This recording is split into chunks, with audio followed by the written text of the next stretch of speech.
Hi guys, welcome back to a new video. இன்னைக்கு match day CSK and SRH ஹைதராபாத்ல play பண்ண போறாங்க. So இந்த மேட்ச்ல வாட் கேன் வி எக்ஸ்பெக்ட் அப்படிங்கிறத இந்த வீடியோல பேசுவோம். அண்ட் CSK ஆல்மோஸ்ட் கலீல் அஹமதோட ரீப்ளேஸ்மெண்ட்டை இப்போ கன்ஃபார்ம் பண்ணியிருக்காங்க. ஸோ அதை பற்றியுமே கண்டிப்பாக டிஸ்கஸ் பண்ணலாம். வீடியோ கண்டிப்பாக இன்ட்ரெஸ்டிங்காக இருக்கும். மறக்காம லைக் பண்ணிட்டு சேனலுக்கு சப்ஸ்கிரைப் பண்ணிக்கோங்க. இவாங்க வெளியே தெரிஞ்சுக்கலாம். ஒரு சில குவிக் ஐபிஎல் அப்டேட்ஸ்லேருந்து ஆரம்பிப்போமா. SRH இந்த ஐபிஎல் ஆப்ஷனில் ஜாக் எட்வர்ட்ஸை சைன் பண்ணியிருந்தாங்க. ஸோ அவர் வந்து இன்ஜுரி காரணமாக இந்த சீசன்லேருந்து ரூல்ட் அவுட் ஆகினதுனால அவருக்கு பதிலாக டேவிட் பெயின் அப்படிங்கிற இங்கிலாந்து ஃபாஸ்ட் பவுலர் சைன் பண்ணியிருப்பாங்க. இப்போ என்னடானா வந்து டேவிட் பெயின் இன்ஜுரினால ரூல்ட் அவுட் ஆகிட்டாரு. ஸோ இப்போ அவருக்கு பதிலாக ரீப்ளேஸ்மெண்ட் தேடிட்டு இருக்காங்க. அது கூடிய விரைவில் அறிவிப்பாங்க. But David Payne first match அந்த ஆர்சிபிக்கு அகேன்ஸ்ட் அந்த மேட்ச்சில் ப்ளே பண்ணியிருந்தாரு. ஸோ நீங்கள் நினைக்கிறீங்க SRH யாரை ரீப்ளேஸ்மெண்ட்டாக சைன் பண்ண வாய்ப்பு இருக்குது? ஆல்ரெடி பிரைடன் கார்ஸுக்கு பதிலாக தில்ஷன் மதுஷக்காவை சைன் பண்ணியிருக்காங்க. அதனால் இன்னொரு லெஃப்ட் ஹேண்ட் பேசரை சைன் பண்ணுறதுக்கு வாய்ப்பு கிடையாது. ஸோ மேபி ஓட்னில் பாட்மேன் மாதிரி ஒரு பிளேயரை வந்து எதிர்பார்க்கலாம்னு நினைக்கிறேன். தென் SRHோட கேப்டனா இப்போதைக்கு இஷான் கிஷன் இருந்தாலும் பேட் கமின்ஸ் வந்ததுக்கு அப்புறமா பேட் கமின்ஸ் தான் டேக் ஓவர் பண்ணுவார். ஸோ பேட் கமின்ஸ் எப்போ ஜாயின் பண்ணுறாருன்னு பார்த்தோன்னா அவர் ஆல்ரெடி ஜாயின் பண்ணதாக தான் இப்போதைக்கு செய்தி நம்மளுக்கு கிடச்சிருக்கு. பட் இன்னைக்கு நடக்க போகிற மேட்ச்சுக்கு செலெக்ஷனுக்கு அவைலபிளாக இருக்க மாட்டார். 25th ஏப்ரல் அன்னைக்கு ஆர்ஆருக்கு அகேன்ஸ்ட் ஜெய்ப்பூரில் SRH ப்ளே பண்ணுறாங்க. அந்த மேட்ச்சில் வந்து பேட் கமின்ஸ் எதிர்பார்க்கலாம். ஜிடியோட ஸ்குவாடில் மேஜர் சேஞ்ச் நடந்திருக்கு. English top order batter Tom Banton finger injury காரணமாக இந்த சீசன்லேருந்து விலகி இருக்காரு. ஸோ அவருக்கு பதிலாக சர்ப்ரைசிங்லி கார்னர் எஸ்டூசன் அப்படிங்கிற சவுத் ஆப்பிரிக்கன் பேட்டரை சைன் பண்ணியிருக்காங்க. போன மாதம் தான் நியூசிலாந்துக்கு அகேன்ஸ்டாக ப்ளே பண்ண 5 மேட்ச் T20 சீரீஸில் he made is debut. So அந்த சீரீஸ்லையுமே நல்ல பர்ஃபார்மன்ஸ் கொடுத்ததுனால தான் இப்போ ஜிடி வந்து அவர் சைன் பண்ணியிருக்காங்க. ரைட் டைமில் இந்த ரீப்ளேஸ்மெண்ட்டை அனௌன்ஸ் பண்ணியிருக்காங்க. நல்ல ஃபார்மில் இருக்காரு. ஈவன் SA20 இவரை நான் பார்த்துருக்கேன். ரொம்ப ஹைலி ரேட்டட் பிளேயர். பீடாகுமே அடிக்கடி இவரை பற்றி மென்ஷன் பண்ணுவார். அவர் எப்பவுமே சவுத் ஆப்பிரிக்கன் பிளேயர்ஸ் மேலே அவருக்கு ஒரு சாஃப்ட் கார்னர் இருக்கும் தான். பட் இந்த பிளேயர் வந்து ஜஸ்ட் நோட்டட் கைஸ் இவர்கிட்ட சம்திங் இருக்குது. ஸோ இந்த வருஷம் பார்ப்போம் சான்ஸ் கிடைக்குதான்னு. ஆர்ஆர் அண்ட் ஆர்சிபி குவஹாத்தியில் ப்ளே பண்ண மேட்ச்சில் RR team manager phone use பண்ணதுனால இப்போ அவருக்கு 1 லட்சம் ஃபைன்னு அனௌன்ஸ் பண்ணியிருக்காங்க. டிசி என்ன தான் பண்ணுறாங்க தெரியல கைஸ். லாஸ்ட் இயரே பார்த்தோன்னா வந்து ஹாரி ப்ரூக்கோட ரீப்ளேஸ்மெண்ட்டாக வந்து செதிக்கில் ஆட்டில் வந்து லாஸ்ட் 2 வீக்ஸ் ஆஃப் ஐபிஎல் வந்து இருக்கிறப்போ வந்து அனௌன்ஸ் பண்ணியிருப்பாங்க. லைக் இந்த வருஷம் பார்த்தோன்னா பென் டக்கெட் அப்படிங்கிற மாதிரி ஒரு முக்கியமான பிளேயர்னு சொல்ல முடியாது. அஃப்கோர்ஸ் ஒரு பேக்கப் பிளேயராக இருந்தாலுமே கண்டிப்பாக ரீப்ளேஸ்மெண்ட் கொண்டு வரலாம். நிறைய ஆப்ஷன்ஸ் இருக்குது. ஆனால் டிசி யாருமே இப்போ வரைக்கும் அனௌன்ஸ் பண்ணலை. இவன் மிச்சல் ஸ்டார்க்கோட அப்படின்ட்டு நான் தேடின வரைக்கும் அதுக்கு எதுவும் தென்படலை. இன்கேஸ் நீங்கள் ஏதாவது பார்த்துருந்தீங்கன்னா கண்டிப்பாக கமெண்ட்ஸில் ஷேர் பண்ணுங்கள். நிறைய பேர் தெரிஞ்சுப்பாங்க. இன்னைக்கு டபுள் ஹெடரில் ஸோ ஆர்சிபி அண்ட் டிசி வந்து ஈவினிங் மேட்ச் ப்ளே பண்ணுறாங்க சின்னசுவாமியில். அந்த மேட்ச்சில் ஆர்சிபி அவங்களுக்கு கோ கிரீன் ஜெர்சியில் இன்னைக்கு ப்ளே பண்ண போகிறாங்க. அப்படியே இப்போ நம்ம சிஎஸ்கே பார்க்க வந்தோம்னா நேற்றுக்கு ப்ரீ மேட்ச் ப்ரெஸ் கான்ஃபரன்ஸை ஃபிளமிங் அட்டென்ட் பண்ணியிருக்காரு. ஒரு சில விஷயங்களை பற்றி பேசியிருக்காரு. தோனியோட இன்ஜுரியை பற்றி பேசியிருக்காரு. அண்ட் அட் சேம் டைம் மாத்திரையை வந்து ஓப்பனிங்கில் சென்ட் பண்ணுறதை பற்றியுமே சொல்லியிருக்காரு. தோனியோட இன்ஜுரியை பற்றி பேசுகிறப்போ ரொம்ப லிமிட்டடான ரெஸ்பான்ஸ் தான் சொல்லியிருக்காரு. அதாவது இஸ் பீன் ப்ராக்ரஸிங் வெல் அப்படின்ற மாதிரி சொல்லியிருக்காரு. தவிர பெருசாக எந்த ஒரு அப்டேட்டும் கொடுக்கல. பட் இஸ் ஷுர் தட் இன்னைக்கு மேட்ச் ப்ளே பண்ண போகிறது கிடையாது. எம்ஐ மேட்ச்சுக்குமே டவுட்ஃபுல்லாக தான் இருக்காரு. ஜிடி மேட்ச்சுக்கு தான் he will be coming back அப்படின்ற மாதிரியுமே அப்டேட் இருக்கு. தென் மாத்திரையை ஓப்பனிங்கில் கன்சிடர் பண்ணுறதை பற்றி ஃபிளமிங் இப்போ ஒரு பிக் அப்டேட் கொடுத்துருக்காரு. ஸோ மாத்திரையோட அந்த ரிப்போர்ட்ஸ் வந்து டினே பண்ணல. அதாவது மாத்திரையை ஓப்பனிங்கில் கன்சிடர் பண்ணுறாங்க, ஒரு ஆப்ஷனாக பார்க்குறாங்க சிஎஸ்கே அப்படின்னு வந்து ரிப்போர்ட்ஸை வந்து ஃபிளமிங் டினே பண்ணல. அவர் என்ன சொல்லியிருக்காருன்னா we talk about everything. So we are always looking at different ways. நாங்கள் எப்பவுமே எல்லா பாசிபிள் வேஸையும் யோசிச்சுட்டு தான் இருக்கோம். எப்பவுமே டிஸ்கஸ் பண்ணிட்டு தான் இருக்கோம்னு ஃபிளமிங் சொல்லியிருக்காரு.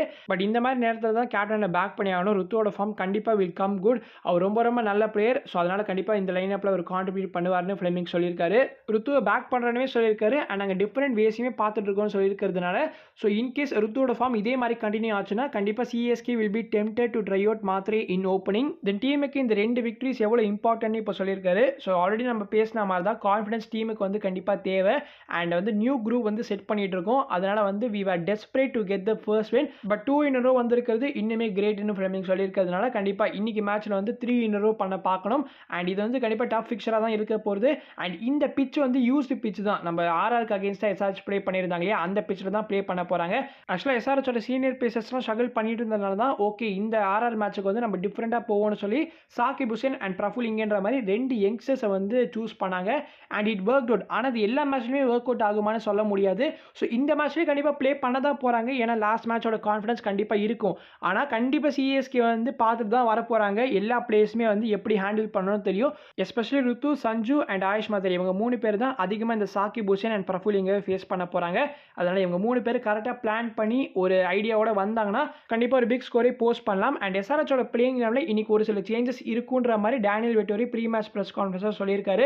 அண்ட் நம்ம சேட்டன் சஞ்சு சாம்சனுக்கு இந்த உப்பல் ஸ்டேடியம் ஒரு மாதிரி ஃபேவரட்டாகவே இருந்திருக்கு. பிகாஸ் 13 இன்னிங்ஸில் அப்ராக்சிமேட்டாக 593 ரன் ஸ்கோர் பண்ணியிருக்காரு at strike rate of 164.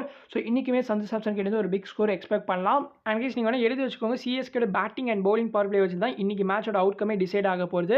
So batting power பிளேல சிஎஸ்கே எப்படி பிரஃபுல் அண்ட் சாகிபை ஹேண்டில் பண்ண போறாங்கன்னு பார்க்கணும். அண்ட் பவுலிங்கை பொறுத்த வரைக்கும் எஸ்ஆர்எச்சோட டாப் ஆர்டருக்கு அகேன்ஸ்டா சிஎஸ்கே எப்படி பிளான் பண்ணிட்டு வராங்கன்னு பார்க்கணும் கண்டிப்பா. பிகாஸ் இப்போ கலீல் அஹமத் கிடையாது பவர் பிளேல. இப்போ யார் பவுல் பண்ண போறாங்கன்னு பார்க்கணும். CSK as of no Khaleel அஹமதோட ரீப்ளேஸ்மெண்ட் அஃபிஷியல் அனௌன்ஸ் பண்ணாதனால இப்போ கரண்ட் ஸ்குவாட் இருக்கக்கூடிய பிளேயரை வச்சு தான் வந்து நம்ம ரீப்ளேஸ் பண்ணி ஆகணும். அப்படி பார்க்கறப்ப முகேஷ் சௌத்ரி ஆர் ராமகிருஷ்ணா கோஷ் தான் இருக்காங்க.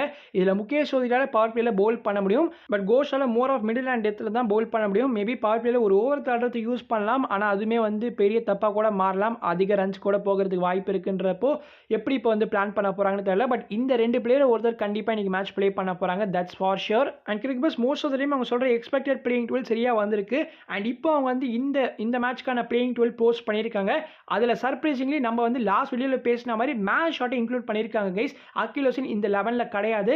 இது ஏன்னு நான் லாஸ்ட் வீடியோலேயே பேசியிருப்பேன். எஸ்ஆர்எச்சோட டாப் ஆர்டர் கவுண்டர் பண்ணணும்னா உங்களுக்கு கண்டிப்பாக ஒரு ஆஃப் ஸ்பின்னர் தேவைப்படும். ஸோ மேட்ச் ஷாட் அதை ப்ரொவைட் பண்ணுறதுனால மேட்ச் ஷாட்டை இன்க்ளூட் பண்ணுறது மேபி ஒரு ரைட் டிசிஷனாக இருக்கலாம்னு சொல்லியிருந்தேன். இப்போ கிரிக் பஸ்மே அதான் சொல்லியிருக்காங்க. அந்த மோஸ்ட் இம்பார்ட்டன்ட் திங் இஸ் நேற்றுக்கு மேட்ச் ஷாட்டுக்கு ஒரு எக்ஸ்டென்சிவ் ட்ரைனிங் செஷன் இருந்திருக்கு. நேற்றுக்கு பவுலிங் ப்ராக்டிஸ் பண்ணியிருக்காரு நெட்ஸில். So expect the unexpected. And Khaleel அஹமதோட ரீப்ளேஸ்மெண்ட்டாக பிளேயிங் டுவெல் இன்னைக்கு யார் பிளே பண்ண போகிறாங்க? முகேஷ் சௌத்ரியா இல்லை ராமகிருஷ்ணா கோஷா? அதையுமே கமெண்ட்ஸில் போடுங்க. கிரிக் பஸ்ஸில் முகேஷ் தான் சொல்லியிருக்காங்க. நானுமே முகேஷ் தான் இருக்கும்னு நினைக்கிறேன். பட் எனக்கு என்னமோ ராமகிருஷ்ணா கோஷ் வந்தால் இன்னும் நல்லா எஃபெக்டிவாக இருக்குமோ அப்படின்னு தோணுது. ஃபைனலாக இப்போ கலீல் அஹமதோட இன்ஜுரி ரீப்ளேஸ்மெண்ட்டாக சிஎஸ்கே யார் சைன் பண்ண போகிறாங்கன்னு ஆல்மோஸ்ட் கன்ஃபார்ம் ஆகிருக்கு. It's none other than Akash Madhwal. Akash Madhwal இப்போ சிஎஸ்கேட ப்ராக்டிஸ் கேம்பில் தான் இருக்காரு. எக்ஸாக்டாக சொல்லணும்னா ஹைதராபாத்ல இப்போ டீம் கூட தான் இருக்காரு. ஸோ அவர் வந்து சிஎஸ்கேட ப்ராக்டிஸ் செஷனில் இருக்கிற ஃபோட்டோஸை இப்போ ஆன்லைன்லையுமே ஷேர் பண்ணியிருக்காங்க. அதனால it's confirm that Akash Madhwal இப்போ டீம் கூட தான் இருக்காரு. ஆனால் ட்விஸ்ட் என்னன்னா சிஎஸ்கேட சிஇஓ வந்து இப்போ கிரிக் பஸ் கிட்ட என்ன சொல்லியிருக்காருன்னா மத்வல் அண்ட் ஃபியூ அதர் பவுலர்ஸ் வந்து நாங்கள் ட்ரை பண்ணி பார்த்ததுக்கு அப்புறமா தான் கலீல் அஹமதோட ரீப்ளேஸ்மெண்ட் அனௌன்ஸ் பண்ணுவோம்னு சொல்லியிருக்காரு. ஆக்சுவலாக சிஎஸ்கேட நெட் பவுலிங் கேம்பில் வந்து அதில் அயூப் டுண்டா அப்படிங்கிற பாண்டிச்சேரி பவுலர் ஒருத்தர் இருந்தார். ஸோ மேபி அவரையுமே சிஎஸ்கே வந்து இப்போ கன்சிடர் பண்ணலாம். அண்ட் டிஎன்பிஎல் சார் எஸ்ஐக்கு முத்து லாஸ்ட் வீடியோட கமெண்ட்ஸில் ஒரு சில பேர் சஜஸ்ட் பண்ணியிருந்தீங்க. எனக்கு என்ன டவுட்டாக இருந்துச்சுன்னா அவர் வந்து ஆப்ஷனில் சைன் பண்ணியிருக்காரான்னு. Because you all know that ஆப்ஷனில் சைன் பண்ணியிருந்தா மட்டும்தான் நீங்கள் ரீப்ளேஸ்மெண்ட்டாக கொண்டு வர முடியும்னு. ஸோ நான் வந்து செக் பண்ணி பார்த்தப்போ அவர் வந்து ஷார்ட் லிஸ்ட்லேயே இருக்காருங்க. 250th நம்பரில் வந்து எஸ்ஐக்கு முத்து ஐயா குட்டி அப்படிங்கிற பெயர் வந்து இருக்குது. அதனால் எஸ்ஐக்கு முத்துமே சைன் பண்ணிக்க முடியும் ஏதாவது ஒரு டீமால். சிஎஸ்கே சைன் பண்ணால் ரொம்ப ரொம்ப நல்லா இருக்கும். அண்ட் இது ரொம்ப ஆடான சஜஷன் தான். பட் மேபி யோசிச்சு பாருங்க. சந்தீப் வாரியர் நம்ம டிஎன்சியை சேர்ந்தவர் தான். ஸோ சிஎஸ்கேவோட ஃபர்ஸ்ட் ப்ரையாரிட்டியாக மேபி ஆகாஷ் மத்வல் இருக்க வாய்ப்பு இருக்குது. அதுக்கப்புறம் சிஎஸ்கே ஒரு 4 or 5 பவுலர்ஸ் வந்து டெஸ்ட் அவுட் பண்ணி பார்த்ததுக்கப்புறமா கலீல் அஹமதோட ரீப்ளேஸ்மெண்ட் அனௌன்ஸ் பண்ணுவாங்க. ஆனால் இந்த கதையில் நான் எந்த ஒரு ட்விஸ்ட்டும் எதிர்பார்க்கல. மோஸ்ட்லி ஆகாஷ் மத்வல் தான் சிஎஸ்கேட ரீப்ளேஸ்மெண்ட்டாக ஜாயின் பண்ண வாய்ப்பு இருக்குது. ஆனால் எம்ஐ டீமுக்கு both CSK fans and CSK team நன்றி கடனோட இருக்கணும். பிகாஸ் எல்லா நல்ல பிளேயரையும் ரிலீஸ் பண்ணிட்டு நம்ம சிஎஸ்கே அவங்களை பிக் பண்ணிடுறாங்க. டெவால் பிரேஸ் அப்படி தான் நம்ம ரீப்ளேஸ்மெண்ட்டாக கொண்டு வந்தோம். எம்ஐ டீமில் தான் அவர் ஃபர்ஸ்ட் இருந்தார். அதே மாதிரி அன்ஷுல் கம்போஜுமே ஃபர்ஸ்ட் எம்ஐல தான் இருந்தார். அண்ட் நம்ம லாஸ்ட் மெகா ஆக்ஷனில் வந்து அவரை பிக் பண்ணியிருப்போம். இப்போ 3வது ஆகாஷ் மத்வலோட இந்த லிஸ்ட்டில் ஜாயின் பண்ணுறதுக்கு அதிக வாய்ப்பு இருக்குது. So let's wait and watch. நீங்கள் நினைக்கிறீங்க சிஎஸ்கே கலீல் அஹமதோட ரீப்ளேஸ்மெண்ட்டாக யாரை சைன் பண்ண வாய்ப்பு இருக்குன்னு மறக்காம கமெண்ட்ஸில் போடுங்க. நான் உங்களை அடுத்த வீடியோவில் சந்திக்கிறேன். அது வரைக்கும் பீஸ், ஷியர்ஸ், பாய்.